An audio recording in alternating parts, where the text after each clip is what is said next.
Good morning, Michael from the Urban Homestead Academy. Hope you're well today. We're going to cut back some of our leafy green vegetables today. We've got the spinach and we've got some silverbeet we're going to cut back. Some people get confused. I think that silverbeet and spinach are the same. They're actually in different genuses altogether.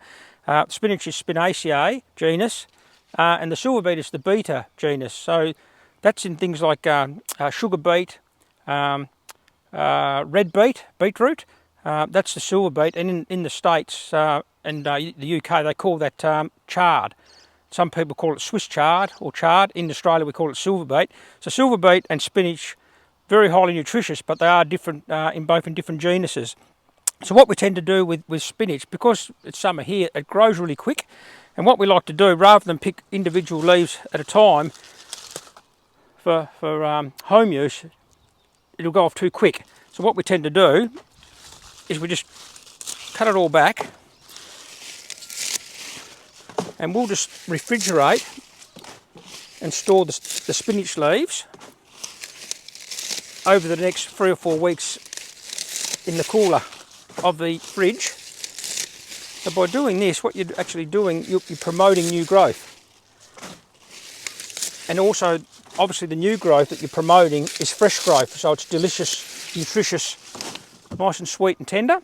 So we're going to go for just going to take this back on this entire row, and then we'll put this, what we don't use in the kitchen, we'll put in the bag and we'll feed to the chickens. So none of our produce is ever wasted. But I'll put this in just a bag and leave in the shed. Wet it down before I put it in the bag, and it'll last around about 2 weeks, unrefrigerated. So the chickens will be eating spinach for the next 2 weeks.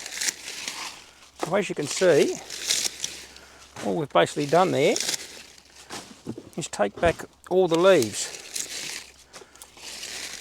And when you have this much spinach, of course, you can make spinach pies, and you can use it a lot more of it in your kitchen garden cooking. So we can sort through the best leaves, and the leaves that are not so good we'll just feed to the chickens. So we'll come back in 2 or 3 weeks and I'll show you. This will grow back completely again, full of lush, fresh green leaves. We'll just clean those up a little bit.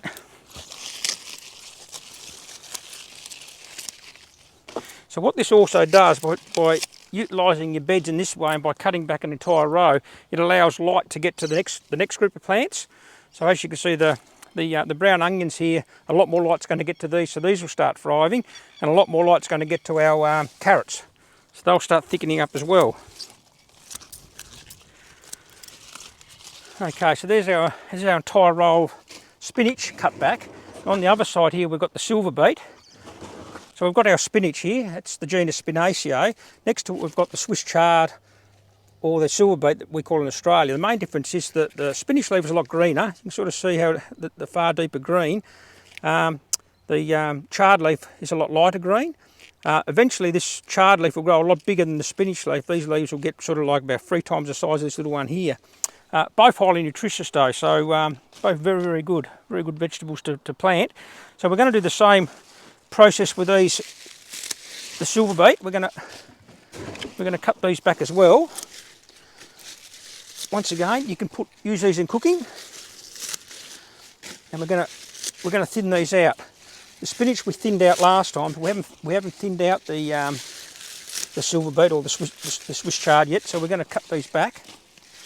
Once again, all the leaves will eventually go to the chickens, or you can make silverbeet pie or something like that, or just put in salads.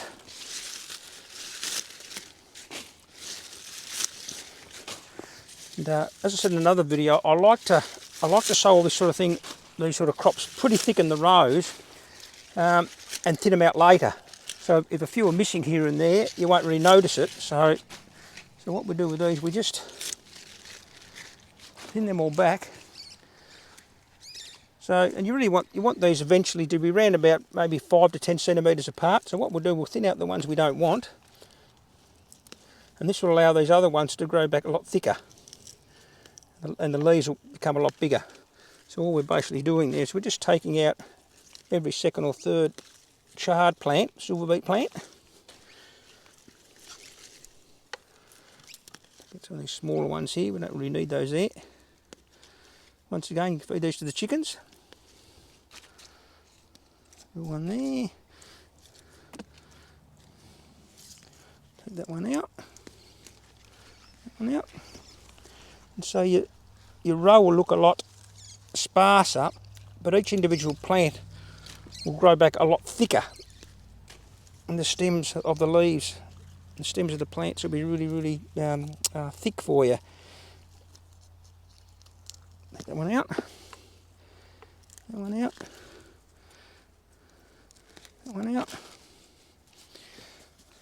Alright, so there's half a row. So that's eventually what you want to look like.